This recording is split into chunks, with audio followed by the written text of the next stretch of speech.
So welcome everyone to Design the Life You Love virtual tea. Thank you for coming today.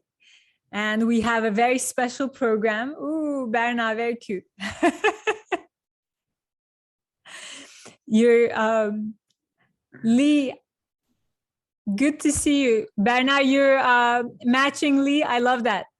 Lee is gonna do a special session for us coming up. Ayse, it's Berna's birthday today, so happy birthday to Berna. Ooh, happy birthday! Woohoo! And it's my wife's birthday too, so we're celebrating that as well. Happy birthday to your wife as well. But this is so cool. Berna, this is really the biggest compliment that on your birthday you want to hang out with us, so thank you. Of course, this is like a family, so I couldn't miss that. Everyone, let's do a round of applause for Berna. Yay! Yeah, great. İyi ki doğdun. You have all the accessories. That's so funny. Okay, everyone, I'm going to get us started because we have a great program today with my friend Rob Salafia that you might have met in some of our virtual teas. So I want to give him the mic as soon as possible. But today is Berna's birthday, and it's our, let's see, virtual tea number 77, which is amazing. And our hearts are still beating with excitement at being with you here and to talk about design. You know, but if this is your first time, I'll just touch on this. Every week since the beginning of COVID, we've been working through Deconstruction Reconstruction, my design process, and unpacking what we know, deconstructing life through COVID, and then exploring it from different angles, inspiring each other, learning from each other, thinking creatively, sometimes thinking the worst possible ideas to come to the right ideas. And then from that creativity and exploration, reconstructing our life, choosing what we want to keep and avoiding or getting rid of what is not important to us, knowing that we can't have everything, and from that going to an expression. And today, we are in the expression cycle or step, and Rob is going to share storytelling and how to talk about ourselves as one of the forms of expression. And we're going to think like designers, which is with optimism. No matter how hard the problem, we really believe that we can come up with a better solution. And this group shows that optimism each and every time. Empathy for ourselves and for each other. Thinking holistically, seeing the big picture so we can connect the dots in new and different ways, asking what if questions, knowing that sometimes the best ideas come from the worst places, and working collaboratively, learning from each other, helping each other. And actually today I was telling someone that the friendships and the collaborations that have come from the virtual teas has been truly amazing and one of the best parts of being here together. And Rob and my collaboration is a beautiful example of that. This weekend, Ron Carucci and I collaborated on Design the Honest Life You Love, which was another beautiful example of that. And the list goes on.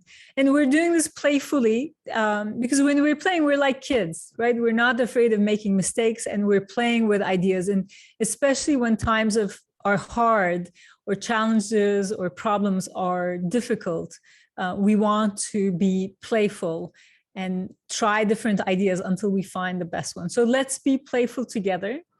And today our tea time has, again, a creative warm-up to help us enter the creative space and warm up our right brains and kind of ground ourselves in this moment together and leave the rest of our day a little bit behind. And then we'll welcome Rob.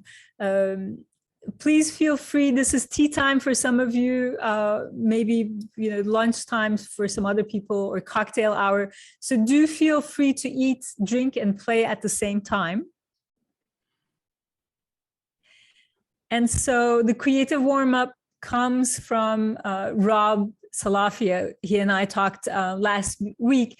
So Rob, even though I haven't introduced you yet formally, do you want to tell us about the warm-up? Sure. Thanks, Ayse.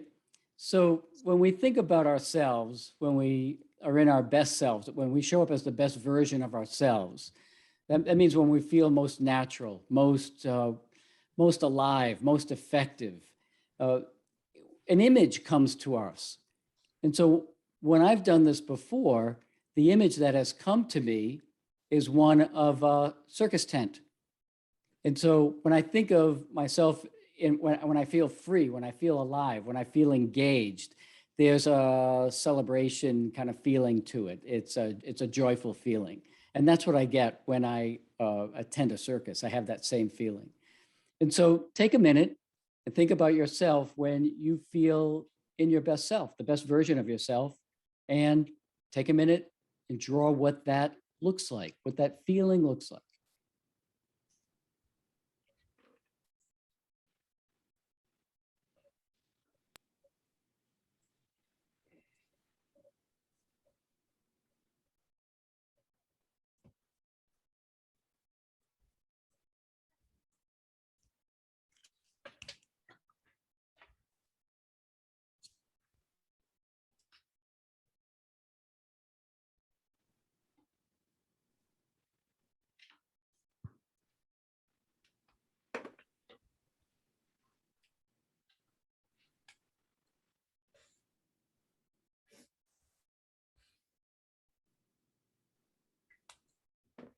Cool.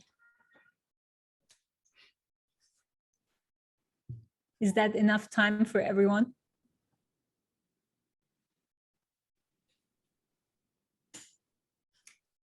I'm ready. No masterpieces.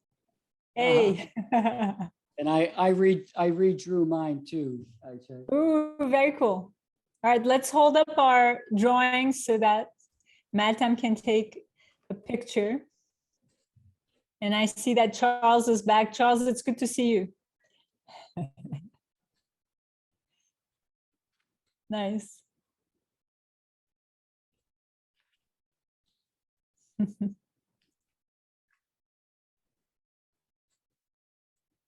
Oh, cool. Martha, beautiful dancing drawing. Love it.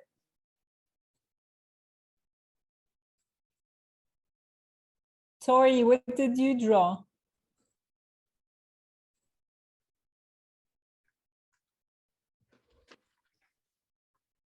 Thank you. Tori's trying to get out of mute. We'll come back to you. And I just want to quickly say hello to Anita. Anita, I wanted to see your drawing again. Okay, it's basically lots of squiggles, but head down and head up and engage in conversation. Head down, focused, or head up and engage in conversation. That's beautiful. Thank you. Good to see you. On my mute button if you want. I'm standing at the top of a mountain that I just climbed with a big, huge smile on my face. Wow. Is this a metaphorical mountain? Is it a real mountain? If it is, it's Camelback in Scottsdale, Arizona. It's my favorite cool. climb. Wow. Okay, we have a mountain climber here. And Berna, the birthday girl, what's yours? Mine was like I feel myself, if I'm at my best self, I feel myself that my heart gets bigger. And I also thought about when I'm drawing this, I serve for a better purpose. So I'm serving to something bigger than myself. And this big heart maybe represents that big part. And it also has the ripple effect. Very cool. Thank you. And let's do one more. Who's dying to share their drawing, their best self? Denise. Can you hear me okay? Nice drawing. Yeah, mine is somebody broke out the markers. Yay. Yeah. These are all my colors. These are all my colors. It's the 4 seasons. So today's the first day of fall. I wore my fall leaves and I'm all in line with that. So yeah. So today, so it's basically the 4 seasons. So I'm always at peace around trees and always like really experiencing the seasonal changes. So today being the first day of fall is forgetting everything that's happened up until now and forgiving people and pets. Denise, so glad that you reminded us of today is the first day of fall. Thank you. And I wanted to also say hello to Annette. Welcome back. And everyone who's here for the first time, I might not have a chance to say hello to you individually, but could you put a note in the chat? This is a super friendly group.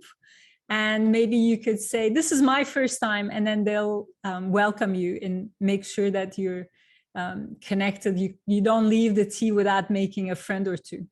So let's continue. Meltem, thank you. And Rob, thank you for that great introduction. You're welcome. Meltem found this beautiful quote from Steve Jobs. We thought it's a beautiful kind of passage into, Rob, what you do. So who would like to volunteer and read this quote? Who wants to be Steve Jobs? You just need to unmute. I can be Steve Jobs. All right. Hi, Michelle. Hi. The most powerful person in the world is the storyteller. The storyteller sets the vision, values, and agenda of the entire generation that is to come. Steve Jobs. Beautiful. Thank you, Michelle. And good to see you. And he was an amazing storyteller and performer. So it makes total sense. So with that, I think we are ready for our next performer. I should put on my top hat, like at the circus as well. Rob Salafia, welcome to the virtual tea now on the other side of the screen, not as a participant, but as our guide today. And it's such a pleasure to be here with you. And, I think it was Todd who introduced us, right? Who brought you to tea. Yes. So Todd, you've brought so many of your friends who are amazing people. So thank you. And I think you hold the record of having attended most teas, maybe together with Annette or ahead of Annette. But I think Annette's a little ahead of me. But you can see I have both Rob's book and your book right behind me on my shelves, right over here. So that's awesome. Now Annette is going to tell you all the books that she has, and so. Todd, your book is right over here on the shelf too, but you can't quite see it. Okay, great. Thanks. Yes, my shelves as well. So, but so, in Rob, I think the moment that I fell in love with you over virtual tea was when you talked about metaphors, or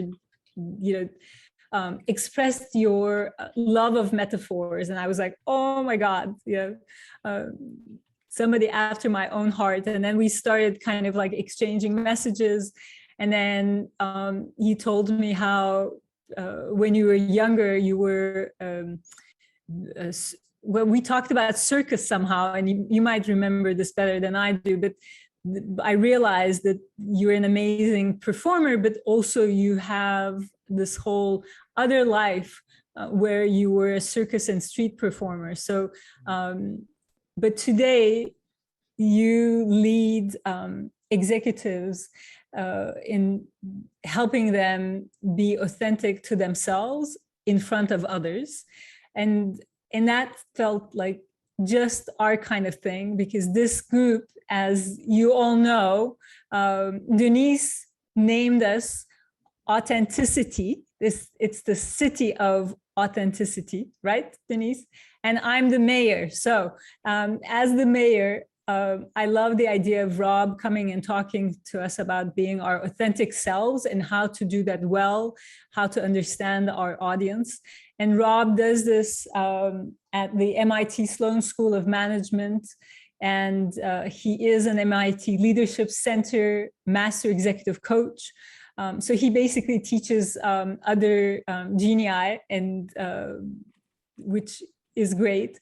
And he's also the author of Leading from Your Best Self.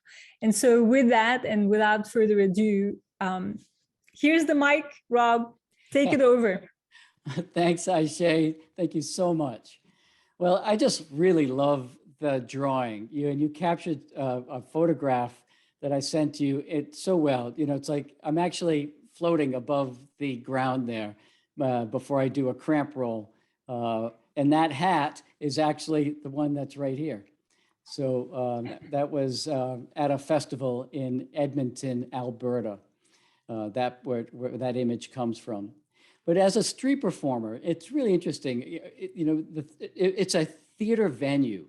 And the thing I liked about so many lessons that I learned that come from my experience in theater and street performing in particular. When I first started out, I would look at these people at Faneuil Hall Marketplace in Boston. They would have 200 or 300 people around them. And I would be amazed at how they could gather a crowd and keep them, make them into an audience. I had 17 people or so, and then they would vanish like the wind. And I slowly realized that I had to make myself interesting. And the best way to make myself interesting was by becoming interested in my audience. And this has a lot of research behind it. There was a company that used to put, and I think this comes from some early books on leadership. Put somebody on a plane, and all they had to do was ask questions of the person next to them. The person would walk off the plane. There would be someone with a clipboard that would say, "Excuse me, can I talk to you for a moment? You sat next to a person. Tell me about that person." "Oh, it was the most interesting person I've ever met." And they never talked about themselves one time. They only asked questions about the other person. So making yourself interesting by becoming interested in others, that formed sort of the basis of the style, which was audience participation. So I would always bring my audience in closer and closer and closer and make sure that I involved them in the process. And this idea of how we speak about ourselves, I wrote an article recently called The Art of Self-Promotion Without Being Self-Promoting. It's uncomfortable to speak about ourselves sometimes. And I remember I grew up in Providence, Rhode Island, and there was a time in the early 80s when I was trying to I went to the Rhode Island State Council on the Arts to pitch to become an artist in residence in the school system. And so I remember there was a table of maybe 8 or 10 people there. And I walked in, I had my portfolio, and I stood up, and just naturally. And as I led them through the pictures and the articles, I naturally spoke about myself through the experience of the people that I worked with. I would say, well, when I was here with this festival, what they appreciated about me was my ability to draw people in and involve them in my show, involve them in my audience. What this other company I worked with, this client, what they found remarkable about my performance was this. And so it came naturally. So this idea of, and it's a solid story form, this idea of speaking about yourself through the experience of others. And when you think of executive presence, the definition I have for executive presence is how someone else experiences you energetically, physically, vocally, emotionally, how they experience themselves when they're with you, and the story they tell about you once you've left the room. And so experience is at the heart of it.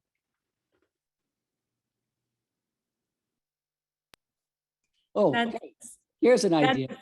Would you be willing to share?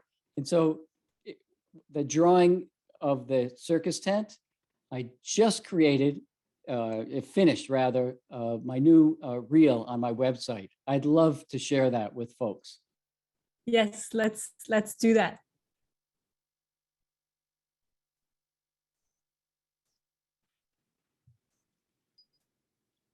This captures everything.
Bravo.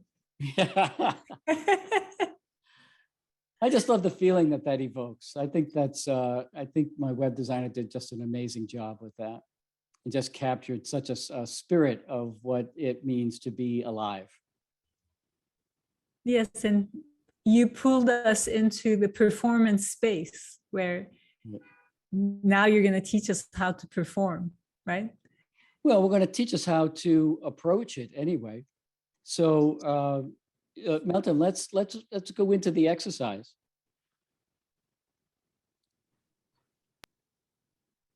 So, how do we get there? How do we begin to be able to answer some of these questions that we're often asked all the time? What do you do? How do you make a difference? What differentiates you in the marketplace? How do you what's the impact that you have with your clients? And so let's explore this a little bit. Just do some reflection. So as I ask these questions, begin to write down your own thoughts. Think of words that distinguish you with your clients. How do you how do you differentiate yourself? A great question I like to ask is, what are you best known for? You can say, what was I known for before? What am I known for now? What do I want to be known for? So words like spirited, playful is very important for me. So just think about, what are some of the words that you like to use or that other people have used of their experience of you? What are those words? And if you want to, feel free to share them, as you get them, put them in the chat, just so we can see some of those words come up. And then when we see other people's words, they trigger it in us as well. So we can learn from each other. We can build off each other's ideas. What are some words that listening, right? So attentive, tuning in, visual thinking. I love that. Very detail oriented, paying attention to the little things, putting a sense of calmness, authenticity. I love that. Curiosity. We bring curiosity to us. They're a breath of fresh air. I love that. Collaboration, compassionate, caring, business savvy, empathetic, strategic. Love these words. So the next step in the process would be, think of a valued client relationship that you have. How do they experience you? So if you were to say, like right now, I'm working with a large digital transformation company. And the key client that I've been working with over the past year has been total collaboration. And so I would say, what this client finds remarkable in me is my ability to collaborate without an agenda. That I'm open to outcome no matter what it is, that we can create something better together. So that's the way I would express it. So think of two or three valued relationships and link them with the words that you came up with before. So, creative. How would you express that? Mirroring. That's an interesting word, right? That's an interesting word. What do you mirror? Do you mirror the energy? Do you mirror what is it that you mirror? Honest and trustworthy. And there's a story behind that. There's a story behind each one of these words. The next step in the process would be, how would they describe working with you? What are they using? Words like appreciate, remarkable. These are words that trigger very positive reinforcement feelings in the other person. And what's interesting about this approach is that there's a mirroring effect. And I think I now understand where the mirroring comes from now, because the person listening, as you express yourself through the experience of someone else, they affiliate with that other person. So they want that experience of you. So that's the story form. But using words like appreciate, remarkable are really powerful in this context. So, Melton, what is the next slide? Great. So right now, does anyone have an example? Does anyone come up with an example that they would like to share with the entire group about, oh, I love this, right? So I'm an outsider, seeing things from different, learning like a sponge, and incorporating the metaphor. Extra points there, bing, bing, bing, bing, bing. The visual image is really important. Come on, Todd, I want to see you come up with it now. This is it. I love it. I love it. Inspiration of being able to synthesize multiple viewpoints. Who would like to step forward and actually express this? In other words, go from writing, go from the page and bring it alive. Who would like to do that?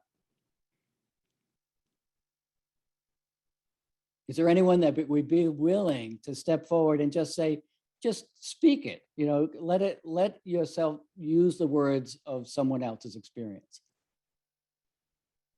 Identity. I help people see their identity and see what's within them. Okay, Annette, so wonderful. So you're doing that from your own experience.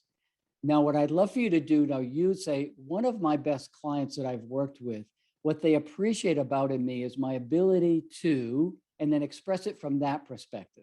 That's what they said to me. They said, you understand us and know us better than we know ourselves. Oh. You understand our identity.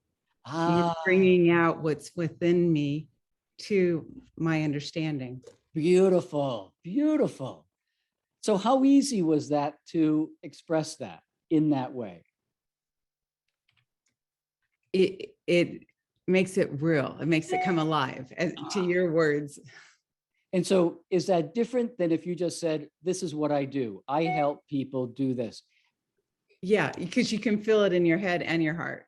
Yeah, this way you can feel it in your head and your heart when you express it through someone else's point of view. Right. Oh, Todd, you might see things through a new lens. Great, Todd, express it. Thanks, Annette. Sure. I mean, that's the main outcome when I work with someone, because I don't know their business. I don't know what they do day to day, but I help them to what I call flip the eye, turn that rainbow eye on themselves to look inwardly, question their own biases, assumptions, belief systems, prejudices, paradigms, but also to see things from multiple perspectives. So I think that's the main feedback I get from clients. It's like, oh, I hadn't thought about that before. I look at this every day and I never noticed that before. So I think that's one of the key things. And when they do that, they see they are better at identifying problems and then finding new solutions. Great. So one of the things, Todd, that I like to suggest is to use that simple language of what my best clients appreciate about me is my ability to allow them to. Could you try that for me? Sure. What my best clients appreciate about me is, what was it again? I allow them to, I enable them to. I enable them to see things from a new perspective or through a new lens. Beautiful. Great. Simple and clean. And we want to be able to, from a theater perspective, be able to land that message crisp and clear so that it lands, we put our words in people's ears, and that it sits there and has, maybe an emotional quality to it. What's the visual image that you can put on top of that, like Ayse did? What's that topper? Well, the seeing things through a new lens is basically like a pair of eyeglasses. Sometimes it's a telescope, sometimes it's a microscope, but they see things differently after our work. So just by you saying sometimes it's a microscope, sometimes it's a telescope, immediately I go like this. I take that telescope and I look at it through the different lenses. And so we see things differently. When you bring it to life like that, all of a sudden I really get the image. It comes even more alive to me. Beautiful. Great, thanks, Rob. Thanks. And Rob, I love that you're making Todd and I compete on metaphors. Very cool. Rob's metaphor challenge. Tune in next week. Yeah, that's it. I thought he was going to say that he's the, look at that visual leadership, the cover of your book, Todd. I thought you were going to say you are their sight or their eyes. Well, the rainbow colored eye represents the fact that no one in the world, just as no one in the world has that colored eye, no one in the world sees the world through the same lens that you do. So that's a metaphor that really tends to stick with people. We each have a unique rainbow colored perspective. And we need to flip the eye and look at things with empathy and compassion and realize that not everyone sees things the way you do. So that's a good starting point for a lot of leaders that they hadn't thought about before. Beautiful. Oh, I just saw a note come up from Denise. Denise, would you be willing to share that a little bit? And then we can take it to the next step. Yeah, my nickname is the sorcerer because I source everything from everywhere. So I source from 46 different countries. Ayse even laughed at me today about how did you come up with 3 solutions in one day? But it's just a network that I built over 30 years. So this morning I had a major brand that had an issue finding a product, and I mean they're a Fortune 500 company, but I helped them find something for half the price that they were getting it for. So they were just like, super excited. And they said, you're really an asset to us because you can source anything from anywhere in a very quick time frame. Beautiful. So you have a gift for storytelling. You have a really nice presence. You have a really great delivery, and you bring us into your story. And we want to learn more about it. And that's what this storytelling technique is there for, is to help us say, oh, could you tell me more about that? Or I affiliate with that client saying, wow, if that's what it's like, they had that experience working with you, I want that experience as well. Beautiful. Thank you. And I do want to comment that I love your book. And what I love is that you talk about everything is an art and the art of doing all these different things. And I just love how you wove that together. So it's one of my favorite books this year for sure.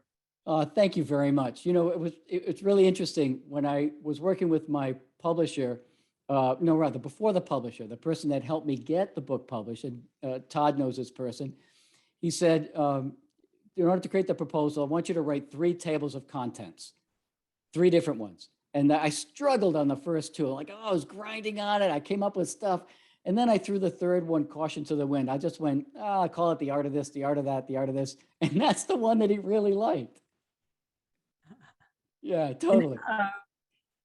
Rob, you know this probably because you've come to so many of the virtual teas, but I just want to say, when Denise says, I love your book, among all the books I've read, she means she's read 300 something books, and yours is among the top 3. So Wow.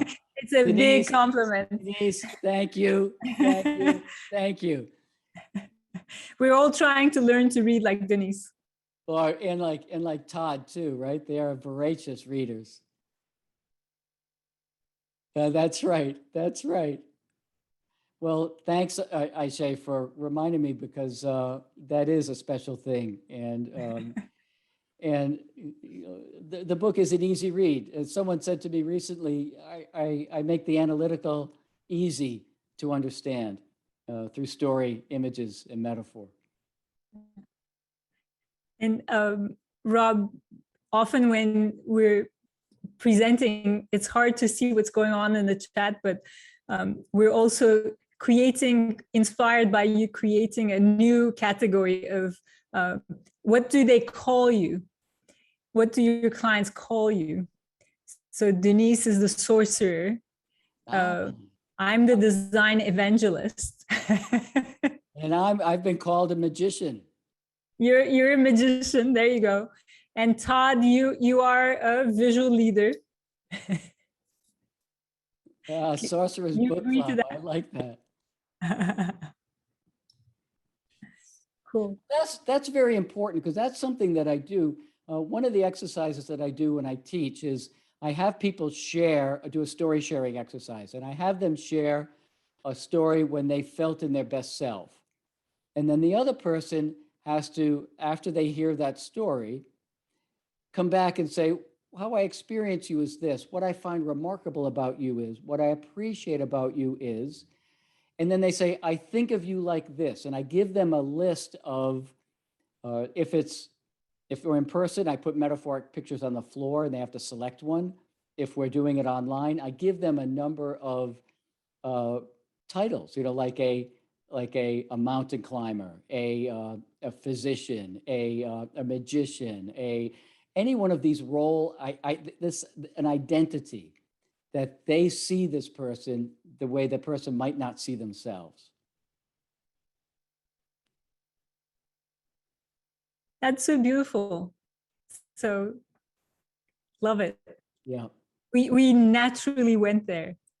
Exactly. Exactly. Yeah. Exactly. You're so good. You're a magician. Yeah, it's just like, well, it's like if you cook in the kitchen, all you have to do is put the ingredients together and, and like something gets created. So yeah. Beautiful. Do we want to give a few more minutes to folks to share? Do we want to jump into a breakout? It would be great to have maybe one or two more shares because this is so rich how people excellent see you. So you could call on people, Rob. A friend of mine was telling me the other day, just do like more Marshall, just call on people. So. Yeah, right. That's what I was doing that all this morning. So I say, I'm going down the list of comments here and see if there's someone here that seems to, you want to call on Lee? Lee has the best. Yeah, Lee has a hat. Yes, Lee has the hat. She's ready. She's a performer. I would say I'm a what is it called? Lighthouse keeper. When people are lost and in the sea, maybe they can see some signals to come back home. Come back home. I love that theme.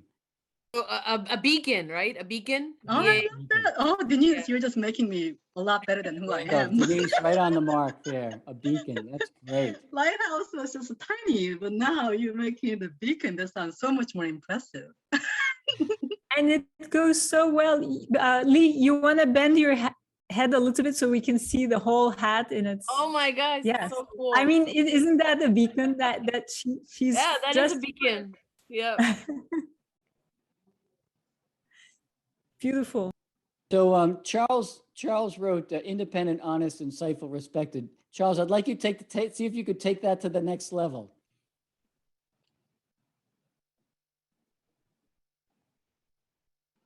Well, what I put down after that, or maybe before, was I turn red into black.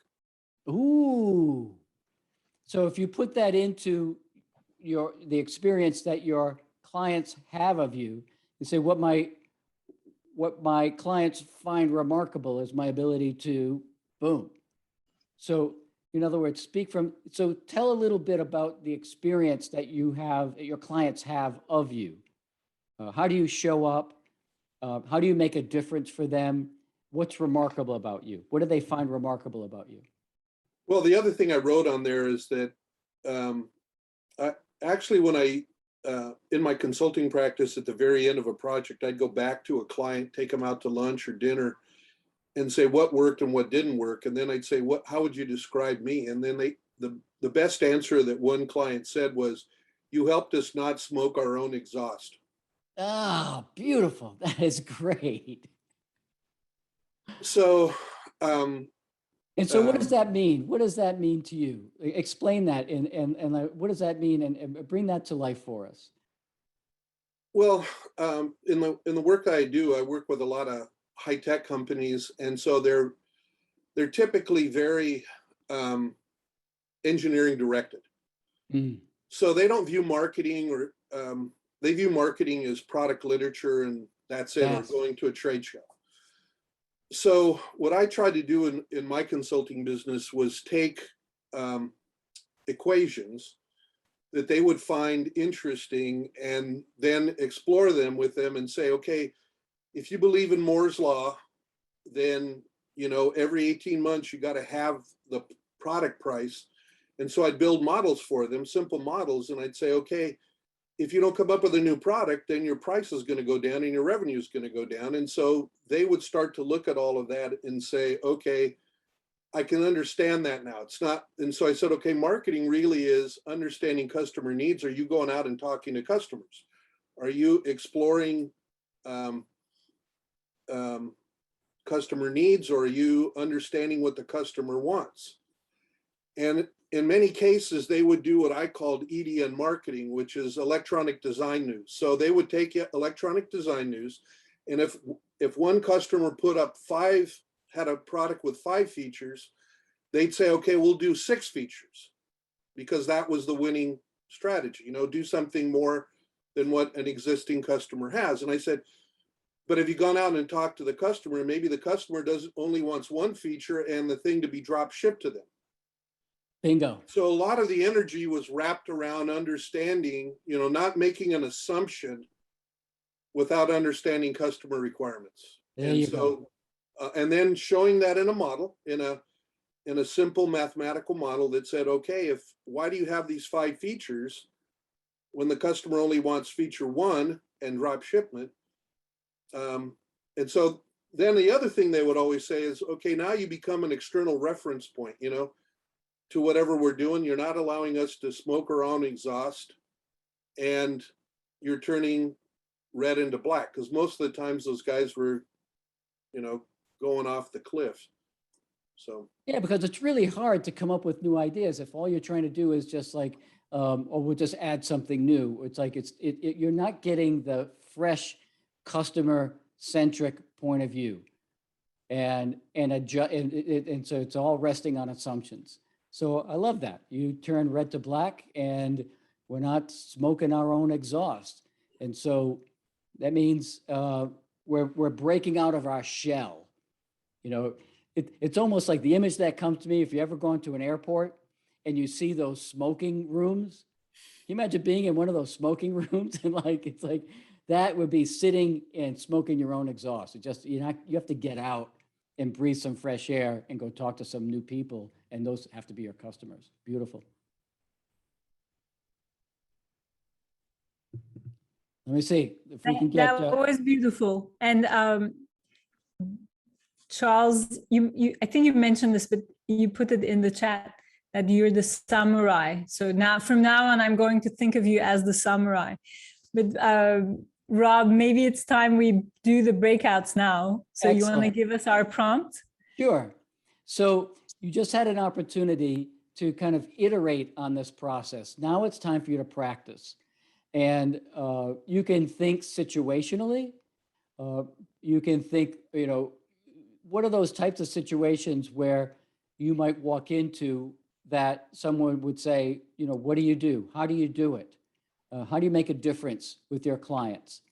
And just share. We'll put you into breakouts of 3 or 4, and just share a couple of things like we just did with your other colleagues. Everybody take a few minutes and just practice speaking about yourself and the impact that you have with your clients through their experience of you. Remember to use the words remarkable, appreciate, and then extra bonus points. Come up with a metaphor or an image that you can stick into someone's mind that will be really memorable for them. Beautiful. Everybody, you have 10 minutes. And remember, we'll call you back in mid-sentence. So. Meltem.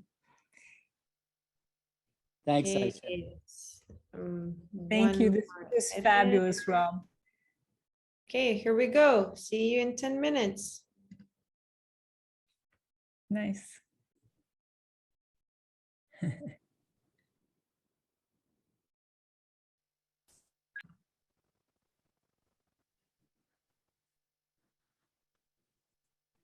All right, who was mid-sentence? Well, we decided to wrap up before we got cut off, so that's why we got here early. We That's learned. why circus I was wanted fun. to say something. And before I forget, hi, Mary. Hi, Van, I mean. You and I will meet in New York. I owe you an email. Look forward to it. You bet.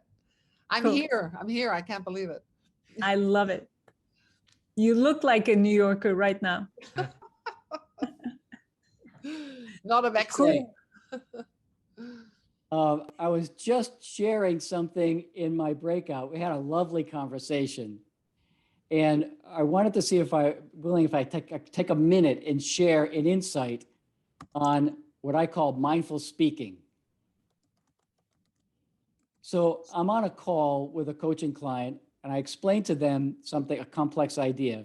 And then I said to her, I said, does that make sense? And she went, yeah. and then I realized, I put her in the corner and I asked a closed-ended question. And I said, wait a minute, let me ask that a different way. What part of what I just said makes sense to you? And what part doesn't, needs more clarification? Boom, opened up a big conversation. Up until that point, this is only this past winter. I've been doing a lot of coaching, for a long time now. This was big shift. A big shift in allowing a dialogue to happen. I call it mindful speaking. So when you find yourself speaking for a long period of time, just pause and stop and go, what part of what I just said makes sense to you? And what doesn't? What needs more clarification? That is like, Rob, when everybody was in breakouts, Maltam and I were saying how amazing, we were singing your praises, how amazing you are. And even Maltam, just repeat what you said. I actually was like his energy, his voice, his smile, everything like makes us all like energetic and like want to explain more, want to talk more. It's just like Thanks, seeing Maltam. Rob puts me in that position right now. Thank you. Lovely. I wanted you to hear that. There's something about the way you perform at every level that I think makes us feel very calm, but high energy at the same time. So thank you. It's a sense of belonging. It's a sense of belonging. I just want to add, I think the description for him is a multiplier. So you got managers and people that multiply others, and there are some diminishers. And definitely you are a multiplier. So thank you. Thank you. My God. And that's from one multiplier to another. So that's wonderful. Takes one to know one. And I love that Moayad drives and does virtual tea right now. Please be careful.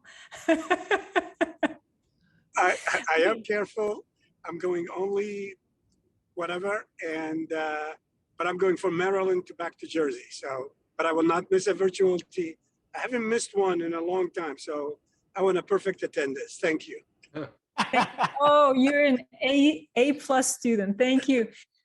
So, Rob, we have a hard stop today.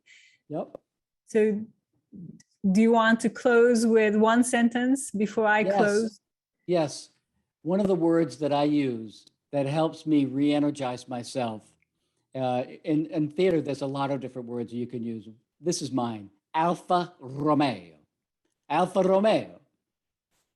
So I want everyone just to like bring your hands up a little bit like this. Bring your hands up a little bit like this and just go and really over articulate. Alfa Romeo. Alfa Romeo. Mary, do it again. Alfa Romeo. That's it. Alfa Romeo. Cheryl, do it with us.